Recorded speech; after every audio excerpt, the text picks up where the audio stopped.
Bueno, buenas tardes a todas y a todos. Vamos a empezar esta sesión. Bienvenidas a esta nueva conferencia, fruto de la colaboración de la Coordinadora de Organizaciones de Desarrollo y Casa Encendida, en la que estamos a través de cada una de las conferencias revisando los objetivos de desarrollo sostenible de la Agenda 2030 desde una óptica transformadora. La conferencia de hoy la hemos titulado Desigualdades, una curva que no para de crecer, haciendo un paralelismo intencionado con otra curva, la de la pandemia de la COVID, que tiene mucho que ver con un modelo de desarrollo insostenible desde el punto de vista social, económico y medioambiental. La COVID-19 y las crisis asociadas a la pandemia son una expresión más de la crisis ecosocial en la que estamos inmersas como humanidad. Una crisis que se suma e interactúa con la emergencia climática, con el aumento continuado de las migraciones forzosas, con el incremento de la pobreza y las desigualdades, con la escandalosa pérdida de biodiversidad, con el deterioro de los espacios democráticos y el aumento de nuevos intentos de autoritarismo. La pandemia hace visible y empeora algo que estaba ahí desde hace tiempo: las enormes y crecientes desigualdades que afectan a la vida de cientos de millones de personas en todo el mundo, desigualdades que se dan tanto entre países como en el interior de los mismos. No está de más recordar que las 62 personas más ricas del mundo, estamos hablando de solo 62 personas, poseen los mismos recursos que la mitad de la población mundial. Y si hablamos de desigualdad de género, por si a alguien le queda alguna duda de a qué nos referimos, os doy dos datos. Las mujeres ganan solo el 10% de los ingresos mundiales y poseen menos del 1% de la propiedad. La pandemia también ha puesto de relieve cuáles son los trabajos verdaderamente esenciales para sostener la vida, así como la importancia de políticas públicas para garantizar los derechos fundamentales, en especial la salud y la educación. Y de una manera dramática ha evidenciado que somos seres interdependientes y ecodependientes. Interdependientes porque lo que pasa en un lugar del mundo nos afecta a todas, y además esta vez hemos sido los países con más recursos económicos los más afectados, algo que, por cierto, debería hacernos más conscientes de la necesidad de un cambio. La COVID ha incrementado significativamente el desempleo a nivel mundial, ha recortado drásticamente los ingresos de los hogares. Sus consecuencias han afectado especialmente a las mujeres, que son las que asumen puestos de trabajo más precarios y centrados en los cuidados, esos que ahora son esenciales. Y si ponemos la mirada en el futuro inmediato, las previsiones de los organismos internacionales sobre el aumento de la pobreza, la desigualdad, el hambre, la inseguridad alimentaria, las migraciones son más que preocupantes. Las gravísimas consecuencias de la pandemia también son desiguales. Las poblaciones más vulnerables en los países con sistemas sanitarios más deficientes y en aquellos países que enfrentan crisis humanitarias están siendo las más afectadas. Y en general, las mujeres, las personas refugiadas y migrantes, los pueblos indígenas, nuestras personas mayores, las personas con discapacidad y los menores de edad se encuentran especialmente en riesgo de ser excluidas. Este panorama nos plantea muchas preguntas. ¿Es posible frenar la curva de la desigualdad? ¿Qué tipo de políticas deben asumirse para garantizar la protección social, el trabajo decente, la igualdad de género, los sistemas públicos de salud? ¿Qué medidas nacionales e internacionales tienen que ponerse en marcha para frenar el crecimiento de las desigualdades en nuestros países y en todo el mundo? Para debatir sobre estas y otras preguntas, contamos esta tarde con un invitado de lujo, Jason Hickel, bienvenido. Él es antropólogo, economista, profesor en la Goldsmiths University of London y colaborador habitual en medios como The Guardian, Foreign Policy y Al Jazeera. En su libro La división, una guía sobre la desigualdad global y sus soluciones, llamó la atención por argumentar que la narrativa dominante del progreso en el desarrollo internacional es exagerada y que la pobreza global sigue siendo una característica generalizada y persistente en la economía mundial. Recientemente, hace unas semanas, acaba de publicar el libro Less is More, menos es más, o cómo el crecimiento puede salvar el mundo, donde a partir de la historia de la transición del feudalismo al capitalismo analiza cómo se ha llegado a la falsa equiparación entre crecimiento y progreso humano. Pero el libro va más allá, planteando preguntas sobre cómo implicar a los pueblos, a la ciudadanía y a los gobernantes en la construcción de una agenda para el decrecimiento. Jason, bienvenido y muchísimas gracias por aceptar esta invitación de la coordinadora y la Casa Encendida. En tu libro The Divide haces un análisis sobre la desigualdad a nivel global y quería preguntarte, cuando hablamos de desigualdad, fundamentalmente, ¿de qué estamos hablando? Okay, first, thank you very much for having me. It's a pleasure to be with you all. Thank you for the invitation.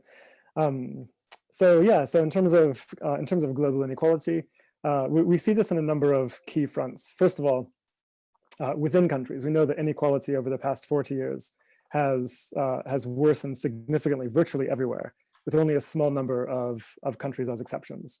But globally as well, we've seen this happening. So right now, there are about 4.2 billion people living in poverty worldwide, which represents about 60% of the human population.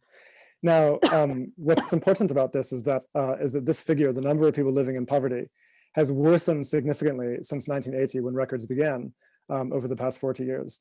And this is important because we have this dominance narrative out there that, international development has been very successful and has reduced poverty to very, very low levels and is about to be eradicated.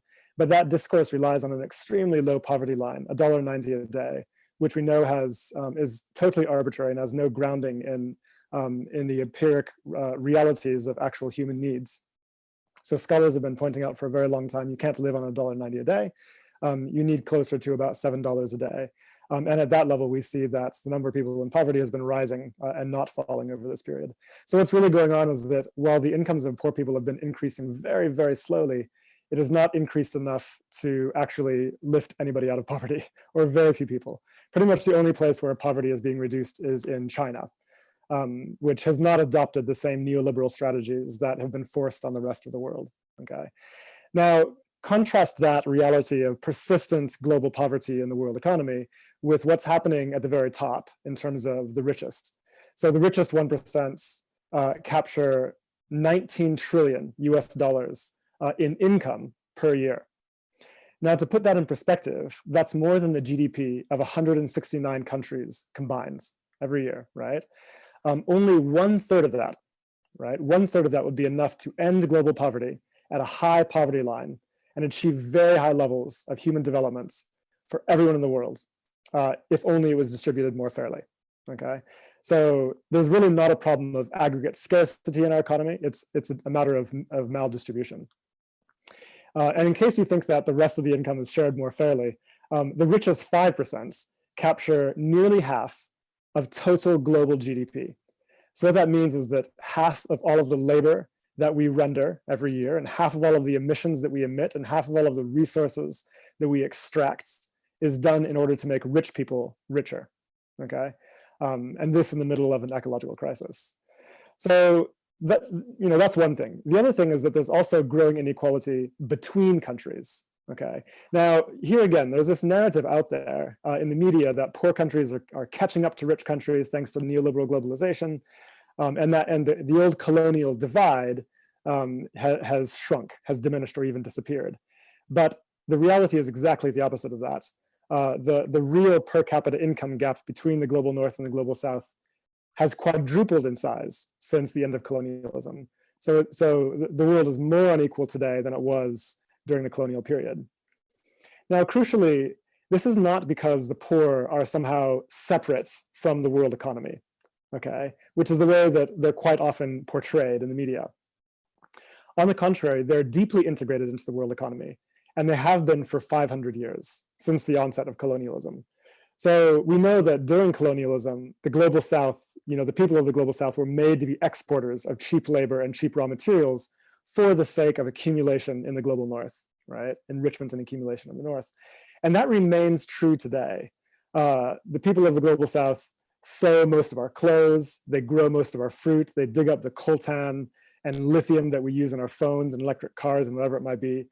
All told, the global south provides 75 to 80% of all of the labor and resources that the global economy uses. Okay, so the vast majority of the labor and resources that our economy uses come from the global south. And yet they receive, the poorest 60% of humanity receive only about 5% of new income from the global economy. Okay, the disparities are extraordinary. So why is all of this happens? Like, what explains this rise in inequality and the perpetuation of poverty? It's basically primarily because of neoliberalism in the 1980s, right? So over the past 40 years, we've had extraordinary market deregulation, which has effectively increased the power of capital and decreased the power of labor, right? And this inequality in the bargaining power between capital and labor has led to the inequality we see today. And we've seen this happen in our own countries, of course, in the UK, in Spain, the USA, et cetera, where we've had privatization, attacks on unions and organized labor, regressive taxation, or at least the rollback of more progressive forms of taxation. But in the global south, it's actually been much more extreme. So, and this is an important history to understand. In the immediate post-colonial decades, in the 1950s and 1960s and 1970s, progressive movements across the global south were reversing the principles of the colonial economy, and were making extraordinary, almost miraculous gains. Okay, they were using, they were improving labor rights for workers. They were using land reform to distribute land more fairly. They were using capital controls to keep money in the country rather than letting it be repatriated to rich countries. They were using nationalization to take control of their resources. They were using tariffs and subsidies to build their domestic industries.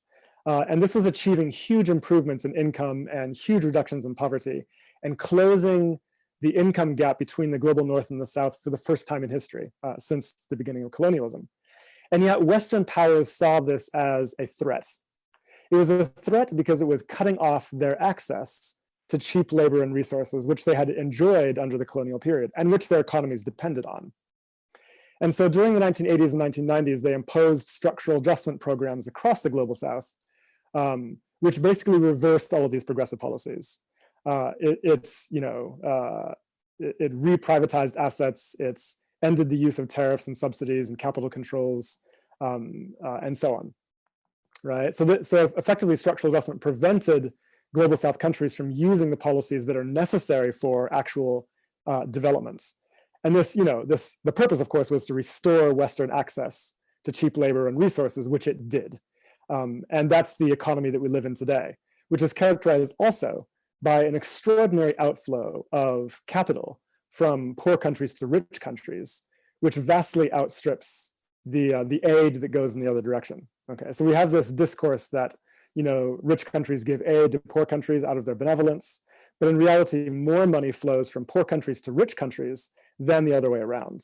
And that primarily happens through illicit financial flows and tax evasion by multinational companies, which is not an accident. It's enabled by World Trade Organization rules and structural adjustment principles, which have made it very difficult to control these capital outflows.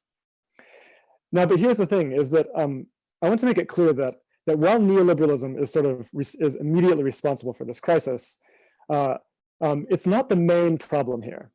We have this tendency to think of neoliberalism as a kind of mistake, in the sense of, it's an extreme version of capitalism. And what we need to do is go back to a more humane, more regulated version of capitalism. But I think this is a problematic view, because neoliberalism was not a mistake. It was the necessary next step in capitalist development, right? Now, what I mean by that is this: capitalism is an intrinsically expansionary system. It requires constant growth, okay? And constant growth requires appropriating an ever-rising quantity of surplus, which means needing cheap labor and cheap nature. Now, in the 1970s, at the end of the progressive era, then labor had become expensive, both in the global south and in the west. Environmental regulations had made it difficult to appropriate nature for free. And so this was leading to lower growth rates in rich economies. Now that's fine, but of course not fine for capital. Capital felt this was a problem. It was squeezing off their profit margins. And so in order to maintain ever-rising rates of growth, they had to go about dismantling those very progressive policies that had led to such high levels of well-being and reductions in inequality in nations around the world. So neoliberalism had to attack, capitalism had to attack progressive policy in order to establish a fix, as it were, to ensure continued growth in high-income nations, right? And it did that both domestically under regimes like Reagan and Thatcher in the USA and Britain and so on, but also abroad in the form of structural adjustment programs. So the neoliberal innovation, as it were, in capitalist history was necessary for the perpetuation of a growth-addicted system. So we have to understand that it's an expression of a broader problem, which is basically the deeper logic of capitalism, right? And I think that's quite important for us to grasp here. Muchas gracias por esta primera presentación y además en la que has ahondado en una pregunta que te quería hacer ahora, y es que cómo hemos llegado hasta aquí, ¿no? Has hecho un repaso como de los hitos principales que nos han llevado a una desigualdad extrema, a una sociedad en la que cada vez más las élites globales, como has comentado, son más ricas, y esto también conlleva una acumulación del poder y un cierto riesgo para la democracia. Y quería preguntarte cuáles son los riesgos que tú ves que tiene una sociedad que está orientada al servicio del 1%, del 5% de la población mundial, para la población que cada vez pierde más derechos, y qué riesgos tenemos como sociedad, enfrentamos como sociedad en una sociedad tan desigual y de hecho cada vez más desigual. Yeah, so no, I think that inequality poses severe risks. And I think of these risks in kind of two main categories. The first is that, it's a profound threat to democracy, both nationally and globally. So, and we can see this happening before our very eyes, particularly in the USA, where it's, I think, in its most advanced stage. Basically we have corporate lobbying and lobbying by elite interests that effectively ends up in forms of political capture. This is true also through campaign finance rules, where basically the richer you are, be you an individual or corporation, the more you can influence political outcomes, okay, and get your politicians elected. We can see this also in the form of the media, right? We have in highly unequal societies, we have extreme media consolidation in the hands of corporations and sometimes even oligarchs, and so we get very, this corrodes our ability to have democratic conversations about things that matter. It sort of biases the kinds of perspectives that we can have, and cuts some perspectives off entirely from our view, from our discussion. And then of course we see this in the form of political advertising on social media. Social media is a place where basically whoever can pay the most can get their content seen most widely. And so, there's big incentives for disinformation, for divisive, polarizing content, and so on. So we're seeing a real corruption of of course, democracies rely on our ability to have open, free conversations about the world, and all of that has been corrupted and dismantled effectively by the colonization, really, of our media systems. So the upshot of all of this, the consequence of all of this, is that the policies that we have, that come out of governments, tend not to reflect the wishes of the majority of people. Okay, so for example, there was a study done recently on the USA over the past few decades, looking at government policy outcomes compared to voter preferences, and what we see is that the vast majority of people do not have their preferences reflected in government policy. The people that do have their preferences reflected are the very rich, okay? And so effectively, the USA, according to this study, is basically a plutocracy, a rule by rich people, a system where rich people rule.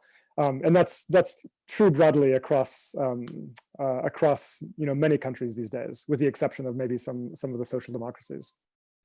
But it's true also on a global level, right? And we can see this in the very heart of the key institutions that govern the global economy. Take like the World Bank and the IMF, for example. these two institutions are two of the most powerful, most important institutions when it comes to setting the rules of the global economy, determining international economic policy. And yet, bizarrely, the way that voting power is apportioned in these institutions is basically according to money. Okay, so the richest states are able to buy the most shares in these corporations, as they are corporations, and the countries with the most shares have the most voting power. Okay, so the USA has veto power over all major decisions in the World Bank and the IMF. The G8 has a majority of the vote. The Global South, which has 85% of the world's population, has about 40% of the vote in these institutions. So these are deeply anti-democratic institutions where voting power is literally apportioned according to money. Okay, if that was true in any parliament, in any national system, we would call that, an obvious plutocracy. And in fact, in this case, it has racial dimensions to it, and so it's a kind of racial plutocracy. We would call that apartheid. And yet it operates on a regular basis in the very center of the institutions of global economic governance, and no one ever really bats an eyelid. Of course, in the global south, they've been demanding change for a very long time, but in the West, nobody pays any attention. And the same is true in the World Trade Organization. This is the institution that governs international trade, the rules of international trade. And yet, in the WTO, bargaining power is determined by market size, which means that the nations that became rich during the colonial period now get to determine the rules of international trade in their own interests. Okay, so inequality comes to beget inequality. So we have a real corruption as a consequence of what are supposed to be democratic systems. But I think that that the real threat, of course, inequality is a threat to democracy and the proper functioning of institutions, but it's also substantially an ecological problem. And to me, this is perhaps the most important issue. If we look at emissions, for example, which are causing climate change. So individuals in the richest 1% have emissions that are 100 times higher than individuals in the poorest half of humanity, okay? So it is the rich who are primarily driving ecological breakdown or climate breakdown. And this is true among nations as well. The rich nations of the global north are responsible for about 92% of global excess emissions, in excess of the planetary boundary. 92%, the global south is responsible for only 8%, despite having the majority of the world's population. And yet the global south suffers the majority of the consequences of climate breakdown in the form of economic costs, famine, loss of life, and so on. So, we also know that inequality creates pressures for competitive consumption. And so societies that are more unequal have higher levels of ecological degradation as a consequence of pressures for competitive consumption. In societies where people are very rich, then we feel this pressure to consume like rich people do, simply to feel like we have some kind of dignity. Okay, we feel that what we have is inadequate and we need more. This is an extremely ecologically destructive tendency. But perhaps most importantly, we have this narrative, a very deeply entrenched narrative, that economic growth is necessary, even in rich countries, regardless of how rich they have become, in order to improve people's lives. Okay. And of course, we know that ecological growth is a major driver of climate change and other forms of ecological breakdown. But this idea that growth is necessary for human well-being or developments in high-income nations is a lie. It's not that we don't have enough income or resources or whatever it might be. The problem is that it's all captured at the top. So inequality is the problem here, right? What we need is not more aggregate income, but rather a fair distribution of existing income and resources.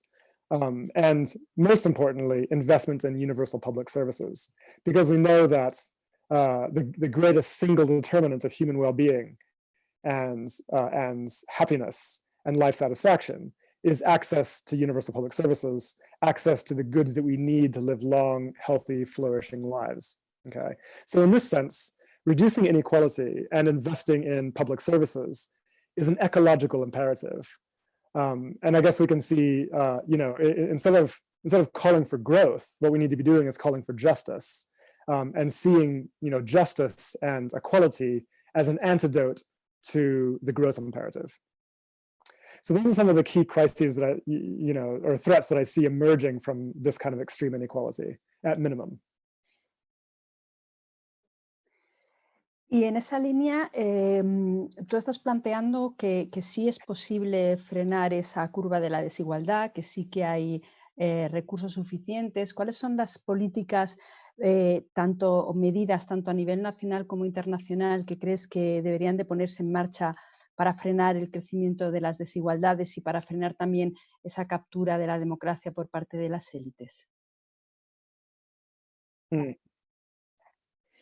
Yeah, so we know that it's possible to reduce inequality. We know that it's possible to reduce inequality. It's actually really not rocket science. It's been done before. We know that it was done in the decades after World War II, both in rich nations like the US and the UK and France and other parts of Western Europe. With the New Deal and the welfare state and Keynesian economics and so on.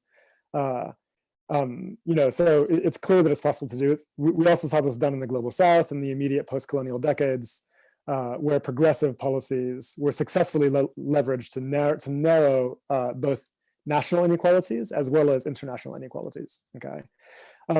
So what kinds of policies do we need? So nationally, it's quite clear that if inequality is primarily a consequence of imbalances in bargaining power between capital and labor, then the key thing to do is to improve the bargaining power of labor, right? This is the single most important thing that one can do in order to reduce inequality.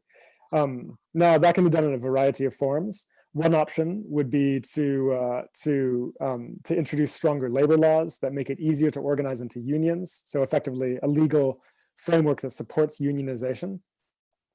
Or you could also do it more directly by simply raising the minimum wage to a living wage standard. I think that needs to be an imperative wherever possible. We need progressive taxation of the very rich. During the middle of the 20th century, this was routinely done. In the USA and the UK, for example, we had, the top rate of taxation on the very rich was, the top marginal rate of taxation on the very rich was higher than 90%, right? Now, the purpose of that high marginal taxation, it was not to fund the state, because it's not taxation that actually funds the state. The government funds the state directly through money creation, through the central bank. So the purpose of high marginal rates of taxation in the 20th century was specifically to reduce inequality, recognizing that inequality is corrosive to democracy and corrosive to society. So, again, we have a history of how this can be done, and we need to bring that back. We can also talk about novel forms of reducing inequality, such as with policies like a wealth tax. Okay, there have been increasing calls for a wealth tax from people like Thomas Piketty and others. Usually, it's a call for a very small percentage tax on holdings above, say, X number of dollars, say $1 billion or something like that. Or 100 million or whatever it might be. But I personally think that we can take more ambitious approaches to this. I think that we have to have a discussion, as a society about what is a level of wealth that is harmful to society in terms of accumulation. Maybe it's $10 million, maybe it's $5 million, maybe it's $1 million, and over that threshold, why can't we talk about 100% wealth tax, right? So effectively place a cap on the amount of accumulation, recognizing that we live in a bounded ecological system where we have to share, what we have as fairly as possible, where over-accumulation by some means exploitation of both other human beings as well as the environment. We can decide that that's not acceptable past a certain level. We should have a conversation about that. We could also talk about a maximum income policy. And this is something that a number of economists have called for. Basically, what that would look like is within any corporation or even nationally, the highest income could be no higher than a set multiple of the lowest income. Okay, so if the lowest income is $50,000 euros per year in some corporation, then the highest income could only be, say, 10 or 20 times higher than that and no more. So if you want to increase the top incomes, then you have to also increase incomes of everybody else, especially the lowest. That can be done, again, both within companies as well as nationally, quite simply. And that would have a very profound and immediate impact on reducing inequality. So I think that that's something that we should be talking about. Just as we, there's all sorts of things that we limit in the world. We limit, the amount of guns that can be sold, the amount of drugs that can be sold on the streets. We limit how fast you can drive in your car. We limit all sorts of things that are dangerous in excess. I think it's time that we have a conversation about limiting wealth and income in excess, because that too is dangerous, both socially, politically, and also ecologically. But we also have to have a conversation about how to, what kinds of policies can reduce inequality globally. And this is perhaps even more important. I mentioned that the key institutions of global economic governance, the International Monetary Fund and the World Bank, are deeply anti-democratic. And as a result, we get rules that govern international economics that are skewed towards rich people, towards rich countries. So we need to democratize these institutions. And this is a demand that has been on the lips of Global South leaders for a very long time. It's time that we support those demands and call for the World Bank and IMF to be truly democratic, universal institutions. Otherwise, they have no legitimacy, and we should reject them. And the same is true of the World Trade Organization. We need more democratic mechanisms in the World Trade Organization so that poor countries can have access to a fair voice, a fair say in the rules that govern international trade. Specifically, the ability to use the policies that we know to be effective in reducing inequality, such as tariffs and subsidies, land reform, and labor regulations. Okay. Now, what this requires is that we end structural adjustment conditions on finance. And structural adjustment conditions still exist to this day. They're still imposed on Global South countries. It's just that they're not called structural adjustments anymore. They're called poverty reduction strategy papers. And as a result, no one ever disagrees with them, because who could possibly disagree with poverty reduction? But in fact, they embody the same principles that structural adjustment programs did, and we need to reject that. Key to this vision would also be canceling debts in the Global South, because we know that debt is a major mechanism by which foreign creditors control economic policy in Global South countries, preventing them from rolling out progressive policies that might serve their interests and serve their people. So debt becomes an instrument of remote control power by rich nations. So resisting that and calling for debt cancellation is important, I think, to reducing global inequality. And then, of course, also I mentioned illicit financial flows through tax evasion by multinational companies. There are easy ways to shut that down. Global North countries like the UK and the USA control the majority of the world's tax havens. They have the power to close down secrecy jurisdictions and tax havens and return stolen money to Global South countries. That would make a major difference in terms of reducing global inequality. But possibly, the most interesting thing that we could think about, I think, would be to think about a global minimum wage law, right? I mean, we talk about a minimum wage in our own national contexts because we recognize that there should be a floor on how much capital can exploit labor. And yet, internationally, capital is free to move around the world wherever it wants to go. And if capital is going to be globalized, then it stands to reason we should also globalize the rules that protect people from exploitation by capital. And a global minimum wage could be usefully leveraged toward that end. It could be administered by the International Labor Organization, and a number of proposals have been put forward for what this might look like. So I think that that's something we should be calling for as well, right? If we believe that people in global North nations are worthy of a living wage, then so too should people around the world be worthy of a living wage. If our economy is going to depend on the labor of people in the Global South, then they deserve to have fair compensation for the labor that they deliver. That has to be a crucial part of our thinking.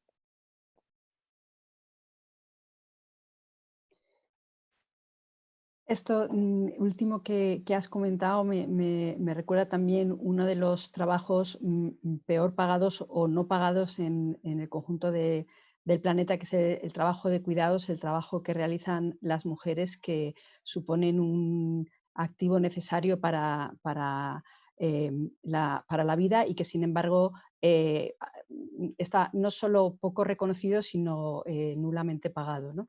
Y Mm, creo que en esa línea el salario, esta renta mínima universal, sería algo que permitiría también abordar en parte esta desigualdad histórica, ¿no? Quería preguntarte también, una de las cuestiones que está sucediendo en estos momentos con mayor intensidad es el impacto de la crisis en las personas más vulnerables, en los países con sistemas sanitarios más deficientes, en países que enfrentan crisis humanitaria y en general estamos viendo también un incremento de los discursos de odio dirigidos precisamente a todas estas personas que son las más perjudicadas por la crisis también en nuestras sociedades del norte, hacia personas refugiadas, hacia migrantes, hacia los colectivos vulnerables en general. ¿Cómo podríamos combatir este tipo de discursos sociales contra los más vulnerados? yeah, so no, these are interesting questions. First, this question about health systems, I think this is really important, particularly in the context of COVID. Now, crucially, this is crucial.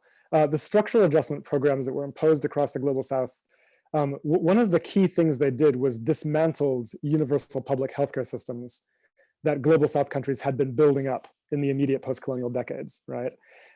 Countries where that happens have had an extremely deadly COVID impact. Take Ecuador, for example. We saw early on in the pandemic, the crisis, the COVID crisis in Ecuador was just astronomical. People, we had bodies in the streets. The hospitals were dysfunctional and flooding, and the reason was because Ecuador's public health system was intentionally dismantled by structural adjustment programs, right? So we know the recipe for ensuring that people can maintain good health in their communities, and that is universal public health care. And so it's crucial that countries have the ability to spend on building up universal public healthcare infrastructure. And that means, again, abolishing structural adjustment conditions on finance and enabling countries to spend on healthcare. Now, and furthermore, this also means we have to address debt, because a huge number of global South countries spend more on debt payments to foreign banks, sometimes on loans that have been paid off many times over, than they do on healthcare spending, right? And so this is clearly an injustice that needs to be rectified immediately, especially in the context of a pandemic. So I think that's crucial. And as far as your question about hate, I also want to briefly address this.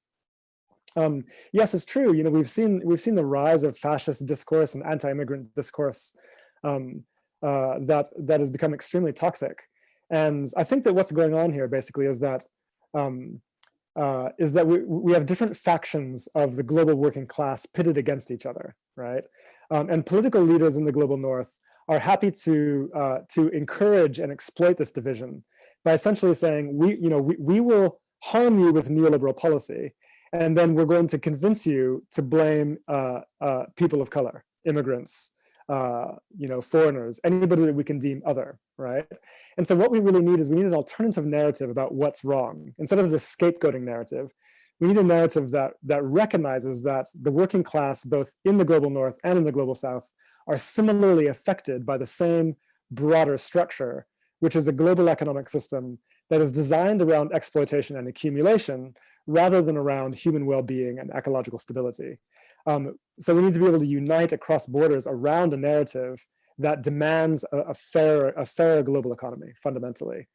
So I think that's crucial to sort of pushing back against the hate and divisiveness that we're seeing.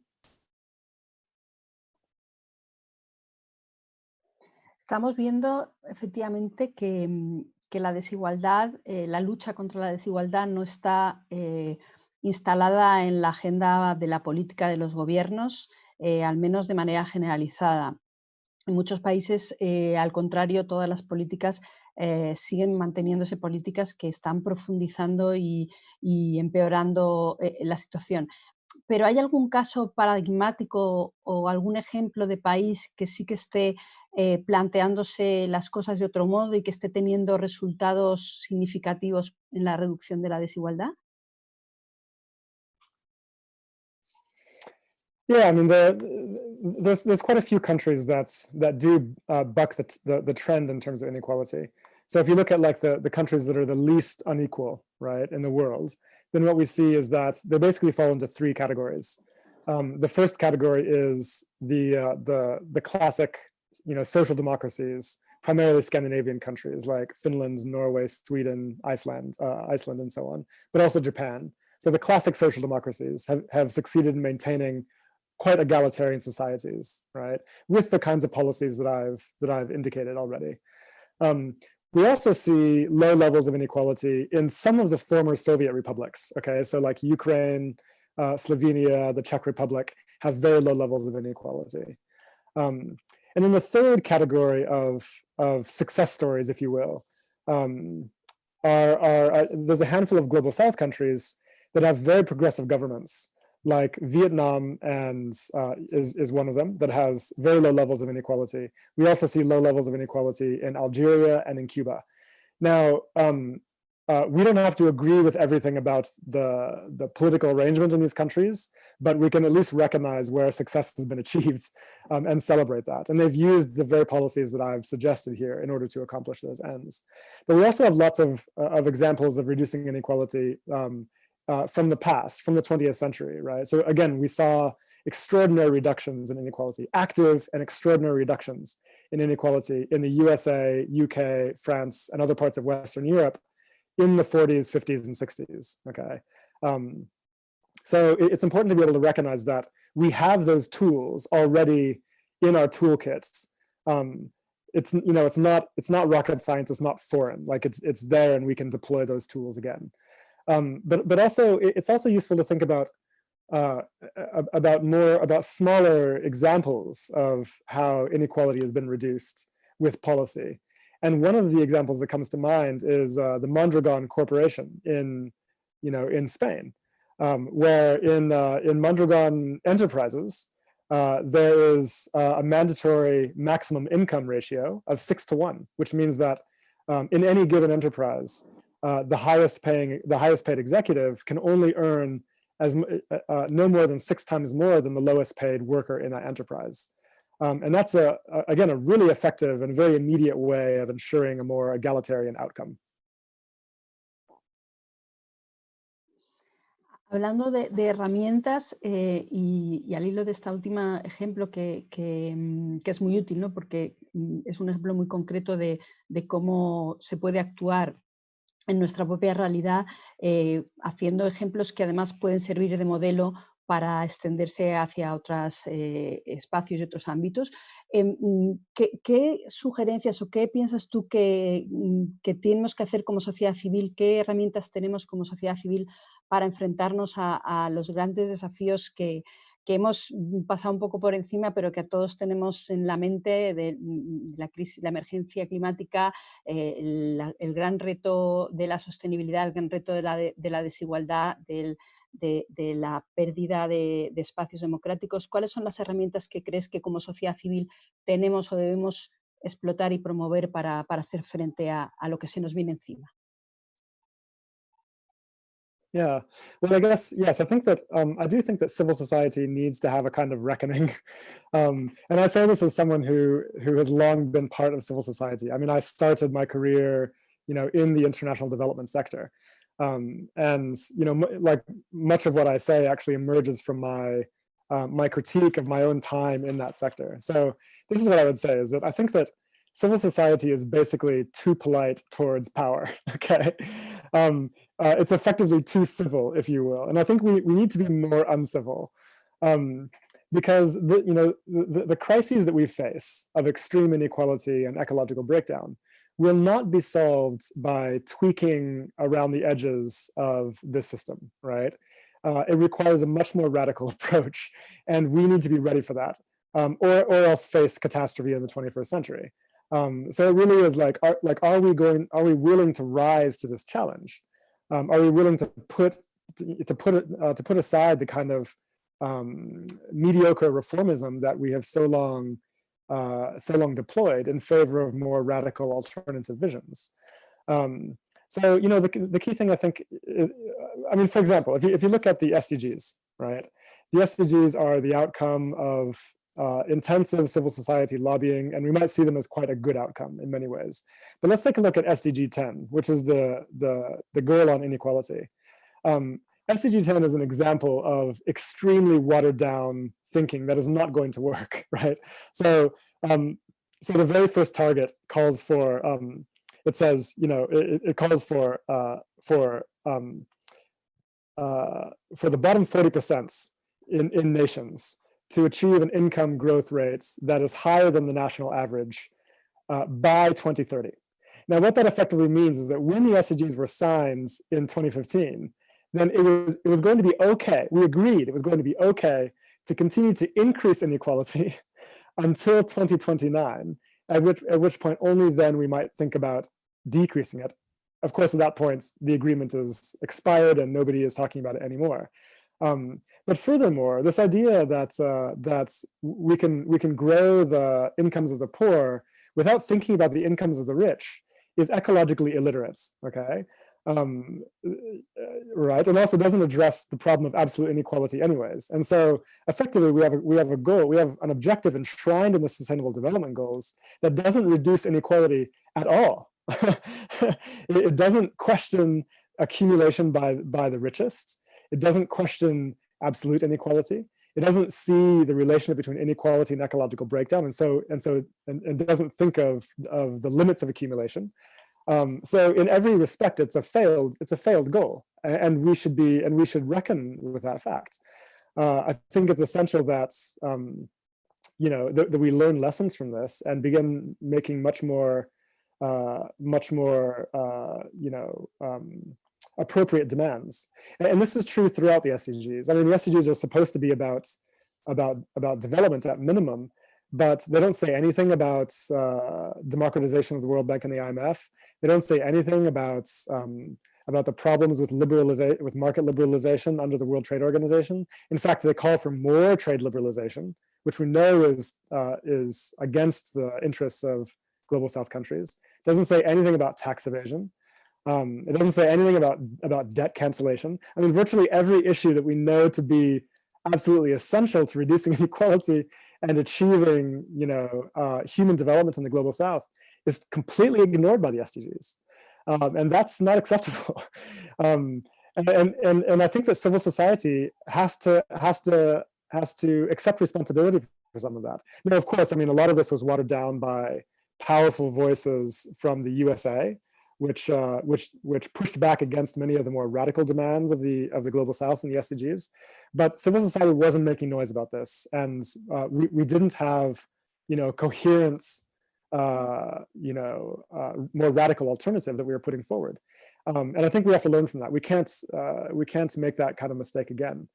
I think that what we need to do ultimately is also recognize that for too long we've criticized, you know, certain types of capitalism. We've criticized, you know, corporate capitalism or greedy capitalism or unregulated capitalism or neoliberal capitalism.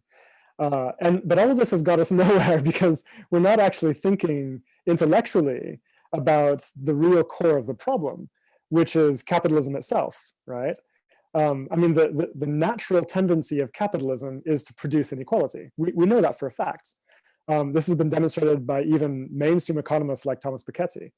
And the reason is because it's organized around surplus extraction and accumulation. That is literally what differentiates capitalism from all previous economic systems. So this doesn't mean that we have to, you know, we have to call for some, you know, some failed alternative from the 20th century. No, I think that what we need in the 21st century is to have an open conversation about innovating beyond the rigid constraints of capitalist thinking, right? So, you know, capitalism is effectively a 16th century economic model that we've dragged into the 21st century, and we're wondering why it doesn't work. we have to be smarter than that. I think it's time for us to be creative about building a different kind of economy. And what does that look like? It's an economy that is fair, right? That is organized around human well-being and ecological stability rather than around extraction, exploitation, and accumulation, okay? Now, this shouldn't be difficult for us to think about, because after all, we are a culture that prizes innovation and creativity. I mean, we would never look at a smartphone or a work of art and say that is the best gadget or the best painting that has ever been created and will never be surpassed.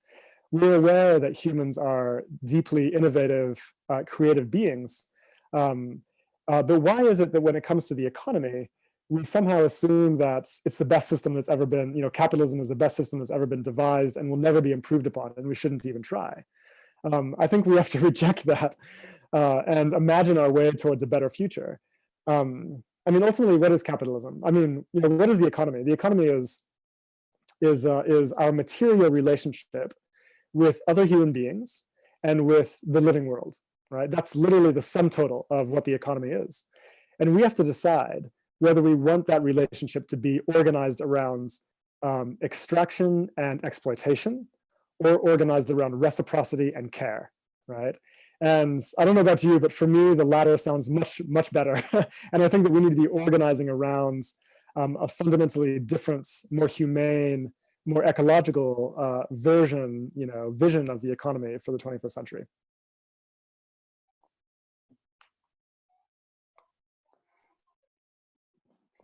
Muchas gracias, Jason. Vamos a empezar a abrir el micrófono virtual, en realidad el chat, para aquellas personas que queráis ir poniendo algún comentario o alguna pregunta para Jason. Yo, antes de dar la palabra al público, sí quería preguntarte sobre cómo ves tú esta fase del confinamiento, que ha supuesto un cambio de costumbres y de hábitos de la ciudadanía, hasta el punto que hemos prescindido de muchísimas cosas que pensábamos que eran esenciales y sin embargo hemos comprobado que podemos vivir consumiendo menos, viajando menos, gastando menos, y sin embargo, excepto por el hecho de no poder tener limitado el movimiento, no hemos sentido tampoco, al contrario, hemos tenido oportunidad incluso para descubrir facetas de nuestra personalidad y de nuestra vida que teníamos ocultas, sobre todo por la necesaria rapidez con la que nos vemos obligados a vivir o nos arrastra la vida, ¿no?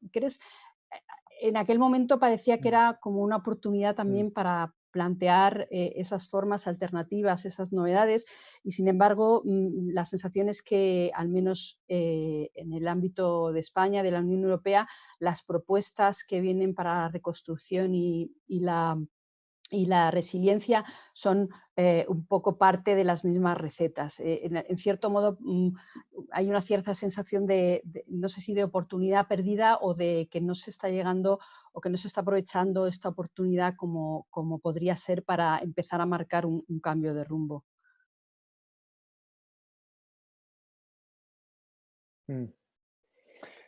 Yes, I think you're right that the COVID crisis, I think, has opened a lot of people's minds to what was wrong with our existing economy and what might be different in the future if we can bring it into being. We suddenly realized what was essential and what was not essential. We suddenly realized whose labor was important and whose labor was unimportant. We suddenly realized what mattered for human well-being and what didn't. And I think that those are important lessons that we can build on. On the other hand, what COVID-19 has caused is basically a recession. And a recession is a problem in a growth-oriented economy, right? Like our economies right now are growth-oriented in the sense of if they don't grow, then people lose their jobs. There's a financial crisis. We see poverty rates rise, unemployment rates rise, et cetera, et cetera. And that's a problem. And so, the key lesson here is that we need to find ways of being able to scale down unnecessary industrial activity but at the same time ensuring that people actually have access to the resources they need to live flourishing lives, including jobs, right? So, so a lot of European countries, including the UK, now like, okay, we need to find ways to get jobs for people, and so the best way to do that is to step on the accelerator of economic growth, okay, and rev up some industry or other and hope that it opens up, that it creates new jobs. This is ecologically destructive. But also extremely inefficient, right? Like the problem is not that we need more economic activity. The problem is that we need people to have access to livelihoods. And there's more direct ways that we can do that. And the single most important policy would be a public job guarantee, okay?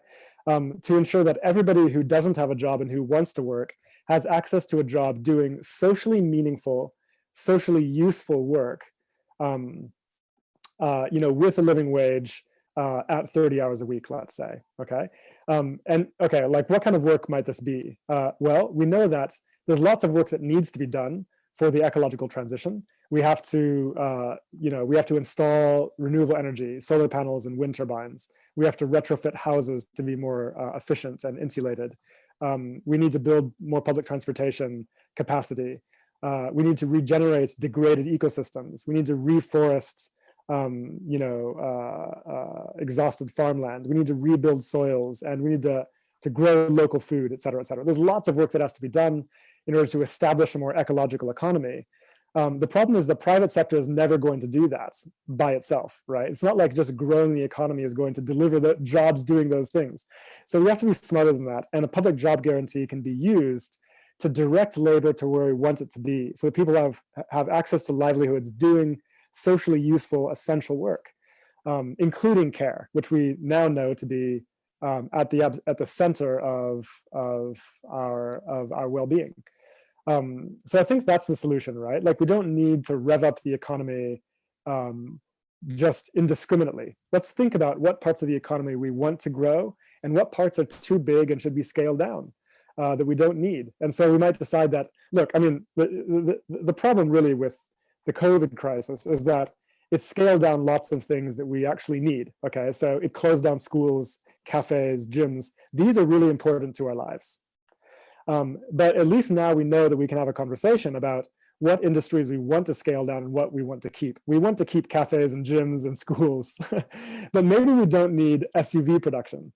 Maybe we don't need arms production. Maybe we don't need advertising and planned obsolescence, whereby products are designed to break down quickly so that you have to buy new ones all the time. Maybe we don't need private jets, things like that. Let's scale down the things that we don't need, that only serve elite interests, and invest in the sectors of the economy that we actually know we do need. I think that's the key lesson from the COVID crisis. Hay algunas preguntas en el chat. Una de ellas nos preguntan en relación con el papel de la sociedad civil, si conoces alguna experiencia a nivel también de sociedad civil internacional que puede servir como ejemplo de buenas prácticas en ese sentido. Yes, I think the key lesson for civil society actually is to realize that the struggle is being fought at the grassroots, right?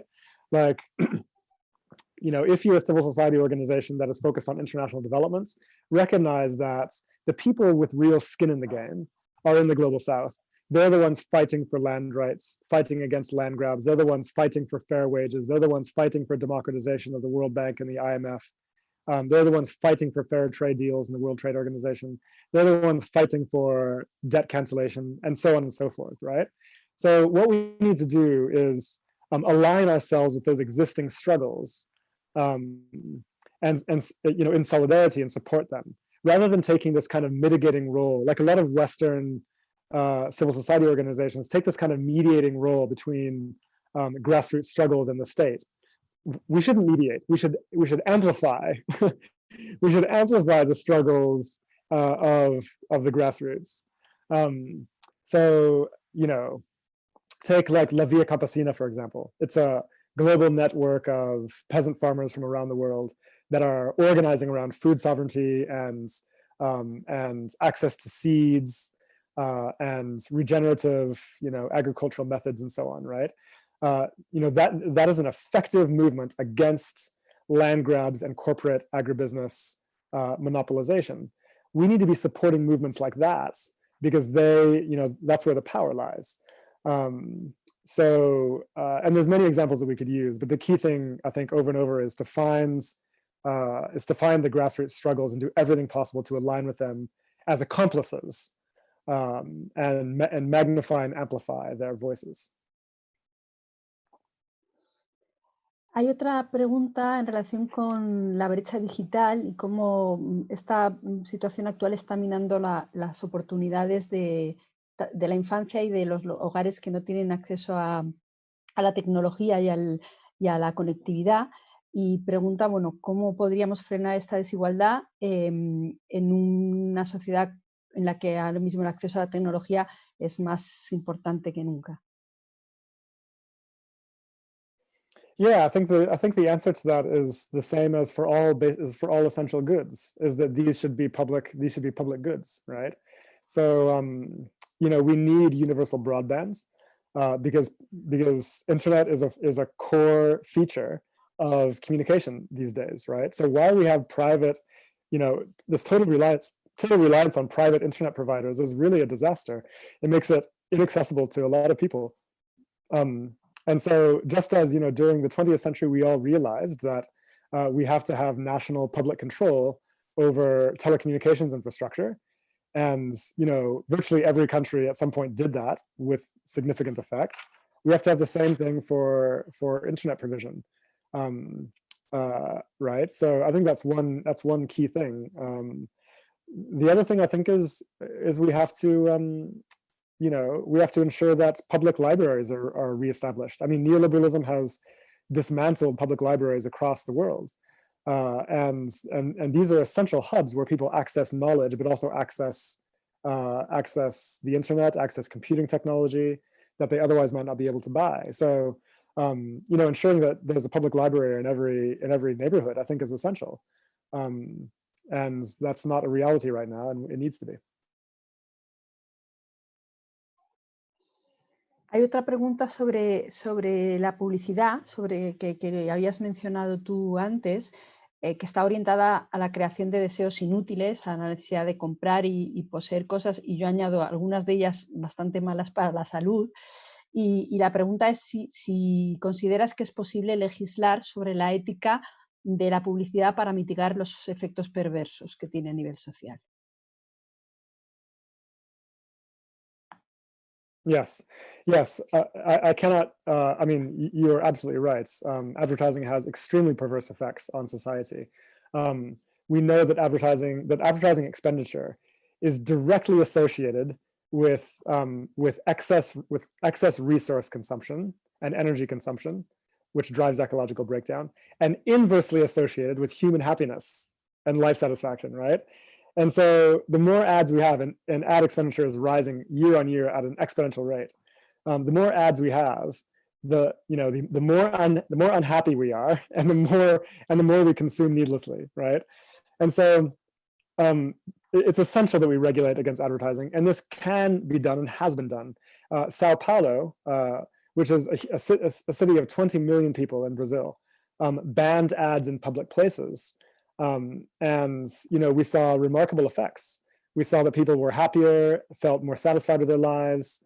They felt less stressed, less anxious, and also they consumed less unnecessary stuff. So we know that it can be done. I think that legislation along these lines is essential. And we can also point out that advertising actually runs against its own free market principles. I mean, the theory about advertising in neoclassical economics is that advertising is a way of informing economic actors so they can make more rational decisions. But in reality, we know that advertising does the exact opposite. It manipulates economic actors to make irrational decisions.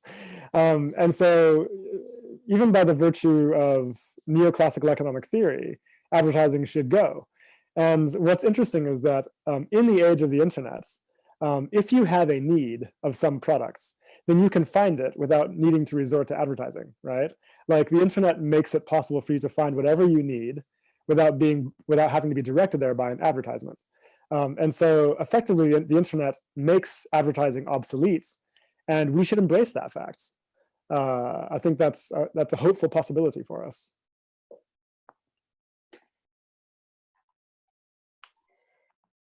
Hay una pregunta bien interesante sobre cómo en la actual situación de la pandemia, la familia y los entornos cercanos son una fuente de ayuda, pero cada vez menos y cada vez es más difícil esa solidaridad comunal porque no hay desde dónde ayudar.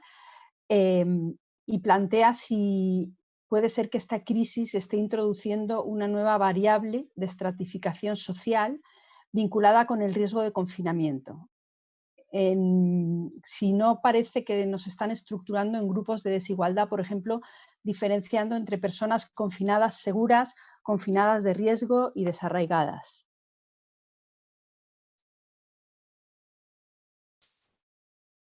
Yes. Yes, I think that it's true. There's no question that lockdown and COVID in general in highly unequal societies has exacerbated inequalities. I mean, in all sorts of ways, including in terms of income, right? Like the poorest people are the ones who are losing their jobs, whereas rich people are the ones able to work from home, right? We know that people like the billionaires in the USA have increased their wealth by leaps and bounds, by hundreds of billions of dollars during the pandemic and the lockdowns, whereas the incomes of the lower half, the bottom half of the population, virtually everywhere have declined, right, as a consequence, and that's true globally as well. I mean, right, but of course we're also seeing it in terms of like richer people have more space at home.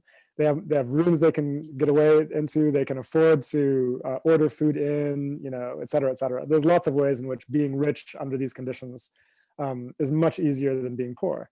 Now, but crucially, it doesn't have to be that way, right? Like, and again, I think Vietnam is a very interesting example here. So, and also the Indian state of Kerala in southwest India. Both Vietnam and Kerala are very poor. Well, they're in terms of GDP, let's say, they're considered to be quite poor. And yet they've been extremely successful against the virus. They've kept infection rates and death rates very, very low.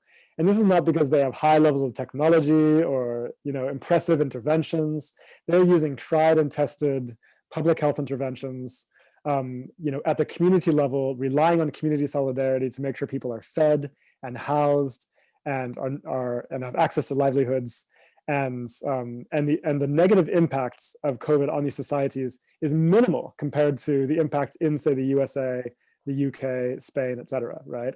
So simply having a rich, I mean, this is an amazing example, right? Simply having a rich economy does not guarantee you that you'll be able to provide for people's well-being in a pandemic emergency situation, whereas some of the so-called poorest places in the world have been very successful at this. And the reason is because they are more egalitarian, they're more organized around social solidarity, they're more organized around fairness and collective well-being. And I think that there's serious lessons we can learn from that. You know, I mean, the West has been utterly embarrassed by the COVID crisis. So yeah, I mean, it changes the narrative quite a lot, I think.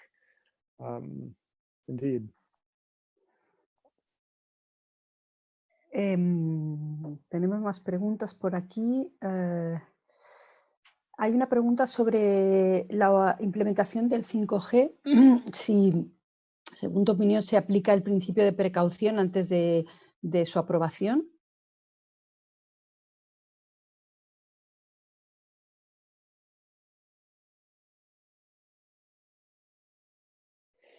I'm not too interested in the 5G question, really. I mean, it's not completely clear to me that it's a necessary technology, but at the same time, I don't see it as necessarily a problematic technology.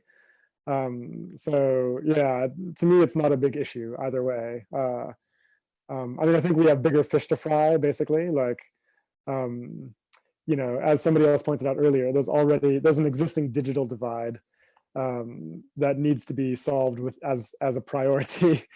I'm more concerned about more egalitarian access to the goods that we need rather than extremely sophisticated provisioning for rich people, I guess. But I'm also at the same time not against 5G. So.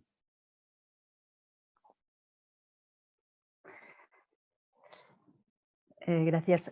Hay una última pregunta de momento que también tiene que ver con la tecnología y que habla de cómo contrarrestar la polarización que se generan a través de los algoritmos matemáticos con los que trabajan en los social media para mercantilizar el ser humano.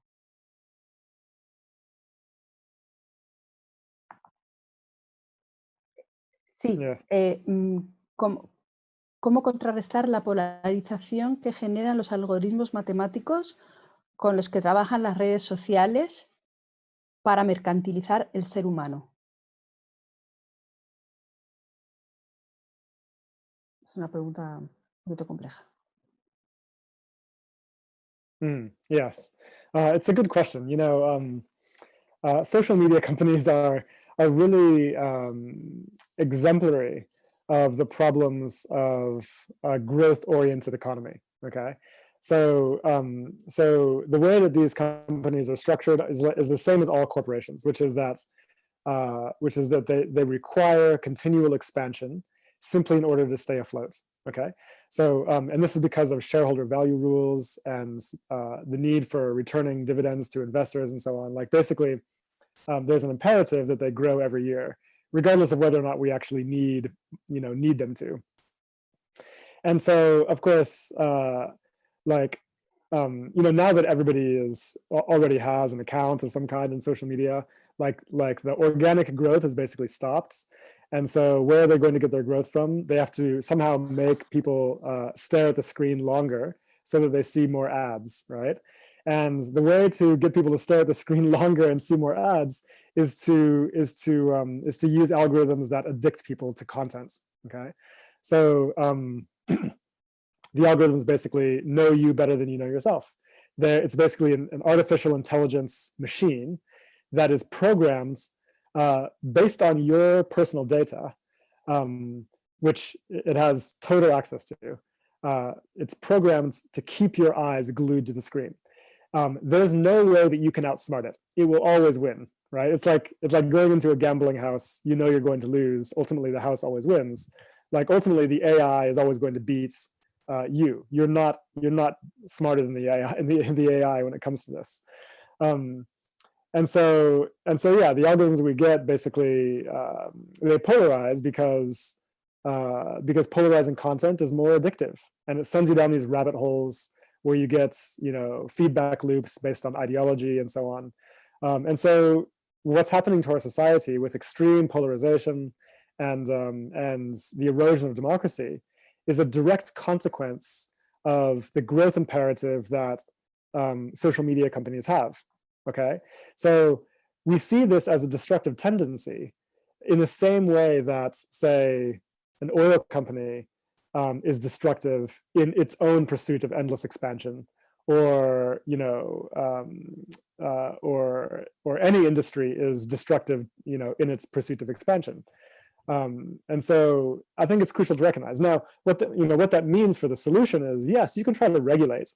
You can try to regulate the algorithms with political interventions and so on, but ultimately that is not going to work because they will always find, if the company has to grow, it will always find new ways of achieving that growth. And those ways are not going to be nice. They're not going to be pretty, okay? So the deep solution to this is that we need to reorganize the way that corporations operate. So that they're not intrinsically expansionary. Now, what that means is that we need to introduce laws that mean that the bottom line is not, the financial bottom line is not the bottom line. You have to prioritize other objectives, ecological objectives and social objectives, whatever they might be. Effectively, we have to liberate companies from this compulsion to pursue endlessly growing profits at all costs, because it's extremely destructive. And I think that businesses actually are aware of that and wants this kind of freedom. Like nobody wants, if you start a business and it grows to be big, like you probably have a vision for how you're going to improve the world or leave some kind of legacy behind and so on. But you end up getting stuck in this perpetual cycle of expansion and leaving destruction in your wake. Nobody wants that. You want to be liberated from that and be able to focus on higher goals. So I think that, in a post-growth economy, then we would be free to think about other things that companies can and should be doing rather than just endless, mindless expansion.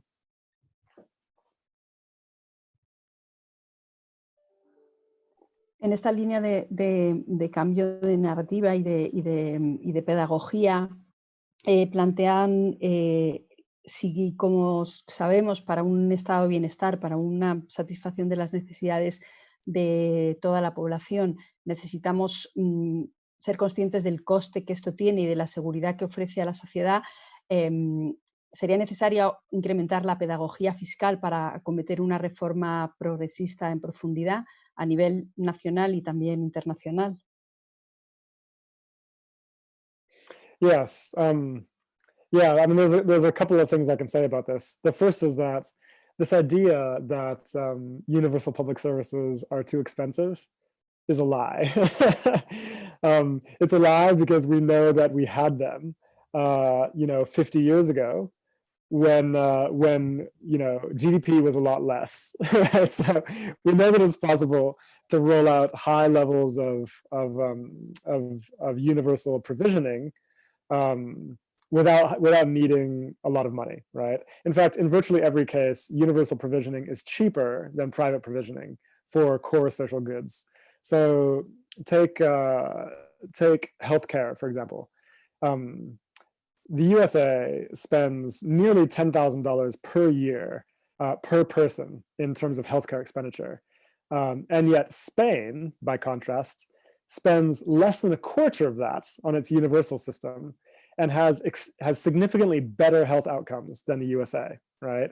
So Spain's health system is significantly cheaper than America's, and yet it achieves better outcomes with 5 years longer life expectancy. I mean, that's extraordinary, right? Costa Rica has longer life expectancy than the USA, with healthcare expenditure that's 1/12 of what the USA's is, right? So over and over again, we see that it's possible to deliver universal healthcare and education and other forms of provisioning for quite cheap. So this idea that we don't have enough money is just a lie. The second thing is that, with progressive taxation, we can fund virtually anything we want to. It's, like taxation rates on the rich are extremely lower than they've ever been in the past century, more or less. And so with proper progressive taxation, we can fund everything that's required for a flourishing society. We don't need more growth in order to do it. But that being said, we can also think about the problem differently. And that is to recognize the insights of modern monetary theory, which basically points out that, look, the state does not need taxation in order to fund public services. It never has. Governments that control their own sovereign currency, like the USA, like the UK, like Japan, and so on, have the power to print money, and they regularly do that, okay? They're doing it right now, and they call it quantitative easing. They're basically handing that money to the stock market and to rich people who hold assets, okay? We could be printing money and investing in public services instead, and modern monetary theory is very clear that this can be done without negative effects in terms of inflation, et cetera, et cetera. So in such an economy, the purpose of taxation is not to fund the government. The purpose of taxation is to reduce inequality and to reduce excess consumer demands, so as to reduce inflation, right? So there's no barrier. It doesn't matter if you're a Keynesian or post-Keynesian. There's no barrier to funding universal public services, right? Anyone who tells you there is a barrier it's just a lie. So, and I think it's crucial, especially in the wake of the COVID crisis. We're going to hear a lot about, because of the crisis, we're too poor to fund universal services. Don't accept it, it's not true. It's simply an excuse to maintain existing disparities in income.